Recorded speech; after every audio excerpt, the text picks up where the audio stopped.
Regarde Webnet, je suis de retour, comme je vais dire, sur le web, le net, pour un tout nouveau concept, un tout nouveau challenge, une toute nouvelle apparition, comme un spectre fantomatique, je sais pas quoi. On m'a reconnu Tarlef, et je suis de retour après une absence.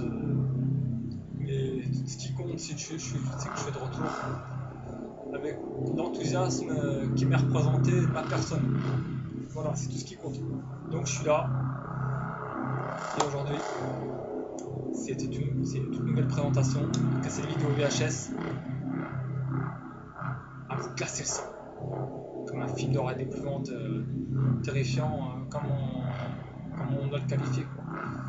Et aujourd'hui, c'est une toute nouvelle émission qui concerne encore l'âge d'or du cinéma d'horreur et d'épouvante et du fantastique des années 80. Donc les années 80. Mais la prochaine fois, ce sera les années 90. Voilà, faut pas s'inquiéter. Voilà, bref, des années 80. Et j'ai 3 cassettes vidéo VHS qui sont en ma possession et qui vont faire mal. Ça, j'en doute pas un instant. Car ces 3 cassettes vidéo VHS sont 3 films cultes, 3 films d'horreur cultes, 3 chefs-d'œuvre, on va dire, qui ont marqué l'histoire du cinéma d'une empreinte indélébile et sans prétexte. Ça fait pas dans le détail, quoi, on va dire. Ces 3 cassettes films d'horreur et d'épouvante que je vais vous présenter.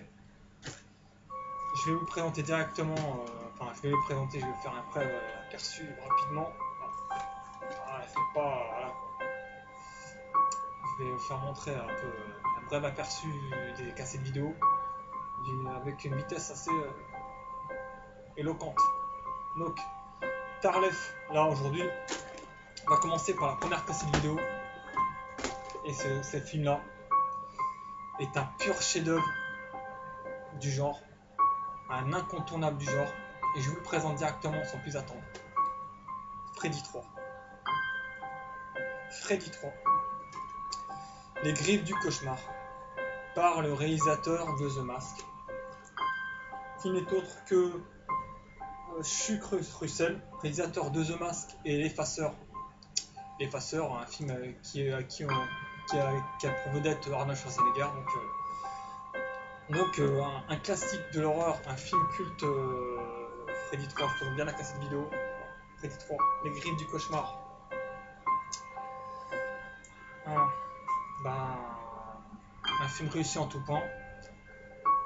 Un film culte d'horreur avec une nouvelle apparition justement avec l'actrice qui a joué dans le premier Freddy Krueger, Les Griffes de la Nuit, qui s'appelle Nancy, qui joue le rôle de Nancy, qui fait une apparition dans le film. Donc tout simplement Freddy 3, le griffes du cauchemar.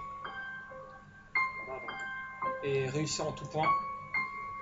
Je vais pas trop raconter l'histoire car pour ceux qui voudraient le découvrir, je ne vais pas trop raconter l'histoire, mais c'est un film qui se passe des jeunes qui ont des cauchemars et tout ça, qui en fait ça se reproduit quoi, dans une maison, tout ça avec des jeunes et tout ça, et donc voilà, c'est un peu ça l'histoire.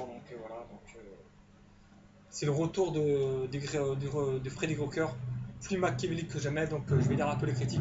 Sous la direction de Chuck Russell, le réalisateur de The Mask et l'Effaceur, Freddy Krueger nous revient dans une forme olympique. En effet, le proc mitaine d'Elm Street adopte toutes les formes via des effets spéciaux déments, redoutable de cruauté sardonique et de ruse machiavélique. Pour notre plus grand plaisir, nous cinéphiles avertis et amateurs du genre, on ne sera pas déçus. Vous ne serez pas déçus par ce film-là, qui est un film culte, un incontournable du genre, Freddy 3.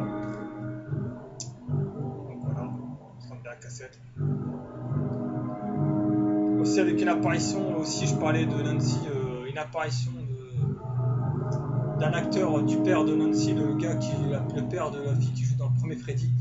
Il fait une petite apparition assez courte et on peut le découvrir dans le film. Voilà. Freddy Freddy 3 est vraiment une réussite totale.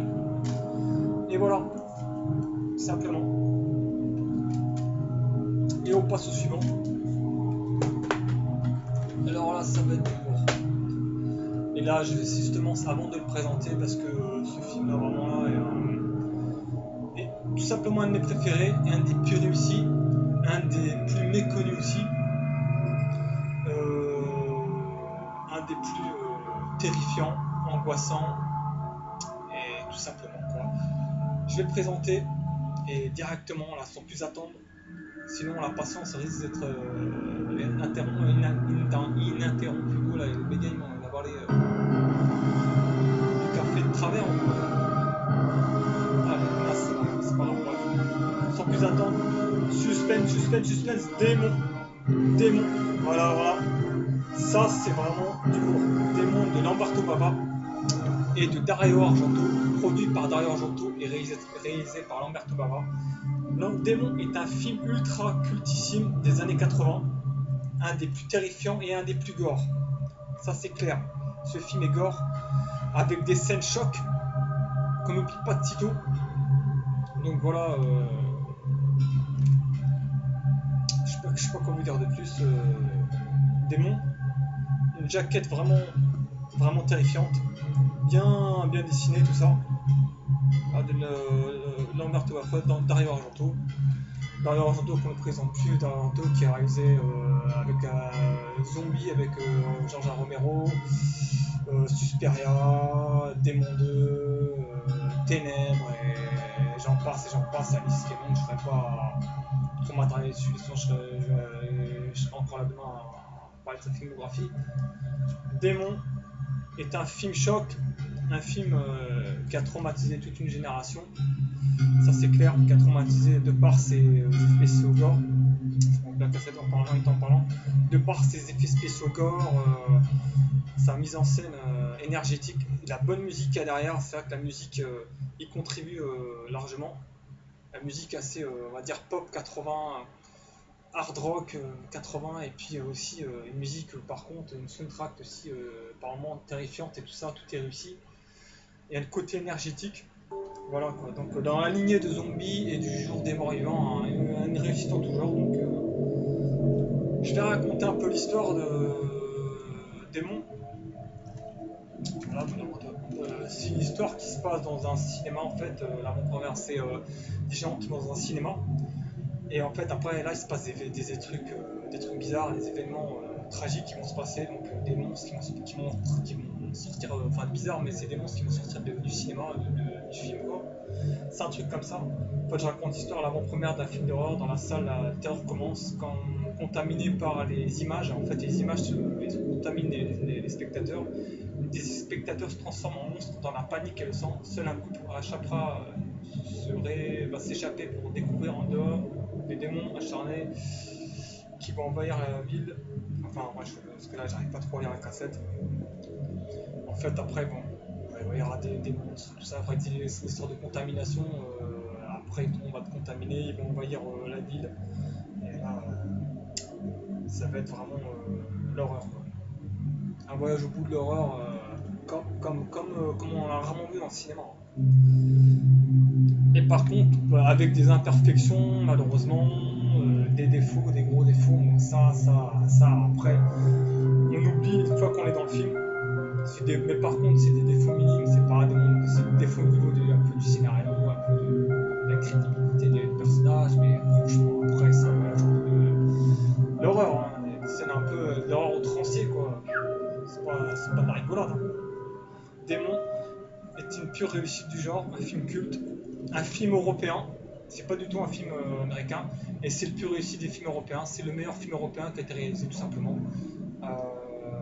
Avant, c'est avec L'Ascenseur et le Loup-garou de Londres. C'est le troisième meilleur film d'horreur européen, ça c'est clair, un peu de notature.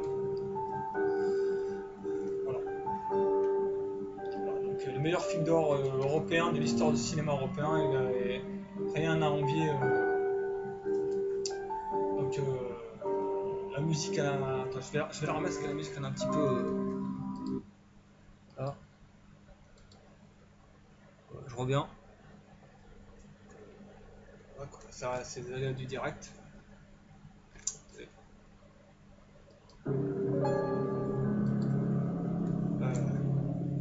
Excusez mes splismes, c'est juste ce qui arrive. Les aléas du direct, je peux pas tout contrôler malheureusement. C'est encore des galères qui arrivent et ça me prend la tête quoi. Mais c'est pas grave, ce qui compte c'est de continuer sa présentation, son émission. Je suis présentateur, hein.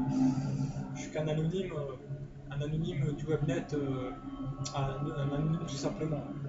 Mais j'ai pas à me justifier quoi. Bref. On continue. Démon de Lamberto Bava est une pure réussite du genre. Attention, film choc, comme Freddy 3, c'est vraiment réservé à un public averti, strictement averti, parce que lors de sa sortie en salle en 85, il a été strictement interdit au moins de 18 ans, hein, comme c'est indiqué quoi, ici là. Donc voilà, on peut comprendre après le visionnage du film, hein, ça je peux comprendre brièvement quoi, on va dire. Donc je veux dire avec l'humour qui dit sur la cassette, ils débarquent, ils ne nous laisseront plus dormir. Dario Argento présente Démon. Voilà. Putain, la musique, je sais pas ce qu'il y a là, c'est pas possible, il y a vraiment un problème. C'est pas grave, c'est pas compliqué. Attendez. Ça recommence, c'est pas grave, c'est hallucinant. À chaque fois que je fais des présentations de cassette, il m'arrête toutes les galères. Hein. Pas en vouloir, hein. C'est incroyable. Mais bon, je vais la continuer. Hein. Voilà. On va la finir. La musique elle passe de l'horreur à. Je sais pas quoi. Donc, on va. Comment dire, je vais finir cette émission hein, pleine de palpitations frissonnantes, terrifiantes, grincer le sang comme un film de bref. Le film que je vous présente, excusez-moi quand même c'est direct des galères qu'il y a eu, ça je peux pas. Le dernier film que je vous présente, classique de découverte signé George A. Romero. Je ne vais pas vous faire patienter plus longtemps. George A. Romero, on le présente lui, réalisateur de Zombies, Creepshow, réalisateur de d'autres films, mais on gardera en mémoire Creepshow et Zombies avec Dario Argento. Alors là, ce film est un pur chef-d'œuvre de George Romero. Il fait partie de la trilogie des films de zombies. Et je présente le plus attendre Le Jour des Morts Vivants. Le Jour des Morts Vivants. Dario Argento. N'importe quoi de George Romero, c'est un petit peu. Voilà. Donc, un classique de l'épouvante signé George Romero, je vais vous dire. Alors, ce film, il est gore. Il est réussi, il est flippant par moment, par moment il est assez un petit peu terrifiant, pas terrifiant mais il est vraiment flippant, mais aussi les scènes, les effets spéciaux gore sont vraiment réussis. Voilà. Comme précédemment, Démon aussi, les effets spéciaux de Démon sont vraiment réussis, gore, tout ça, hein, tout ce qui est sang, tout ça, comme Freddy 3, alors là j'en parle même pas, les effets spéciaux sont hallucinants. Ouais, c'est bien fait quoi, c'est vraiment les années 80 quoi. L'âge d'or du cinéma d'horreur et d'épouvante.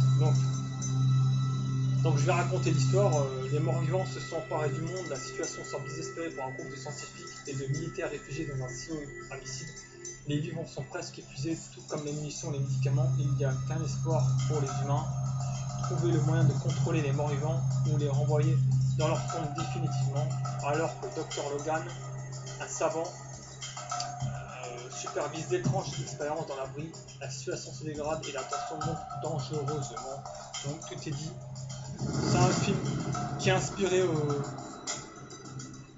je regarde la minuterie, qui a inspiré pas mal de jeux vidéo, comme Resident Evil et j'en passe. Et surtout Resident Evil, voilà, donc il a inspiré le jeu Resident Evil, ça c'est clair quand on l'a vu quoi. Ça se voit qu'on peut y voir des similitudes. Et voilà. Donc le jour des morts vivants. Et le dernier film que je vous ai présenté, et c'est fini. Je présente une dernière fois ces films cultes.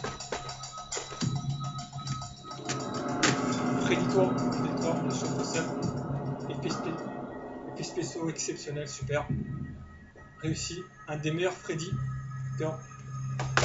démon, vraiment film culte, un incontournable, vraiment rare aussi, très méconnu du public, bizarrement, mais réussi. Et le jour des morts vivants, voilà, de Georges Romero. 3 films d'horreur, d'épouvante et fantastique qui ont marqué l'histoire du cinéma. C'est des petites galères directes là. Et voilà, donc je vais terminer parce que j'ai pas envie d'avoir de galères directes. C'était moi Tarlef. Et comme je vous ai dit 3 quarts de vidéo, c'est pas que je parlais, c'est que les petites galères directes prennent la tête. Voilà, donc ces 3 films qui font mal cinématographiquement dans le genre. C'est terminé, Tarlef. Et j'espère à la prochaine pour une nouvelle présentation. Encore plus de suspense. On va faire frémir les oreilles. N'importe quoi celle-là. Et je vais essayer de finir par un petit court-métrage pour mettre un petit peu de. Un petit court-métrage, c'est-à-dire je vais essayer de faire un petit.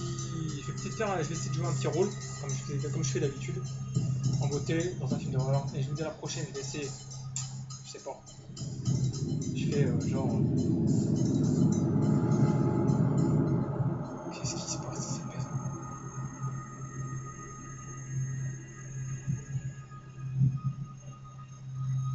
C'est une galère. Eh, Kesnar.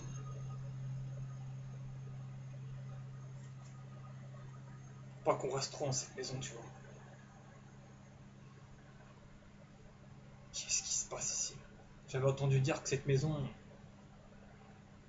serait soi-disant tentée. Et moi j'y crois pas un seul mot. Kesnar, écoute bien. Faut pas qu'on reste trop dans les parages. Faut qu'on parte du plus loin possible de cette maison. Cette maison appartiendrait peut-être.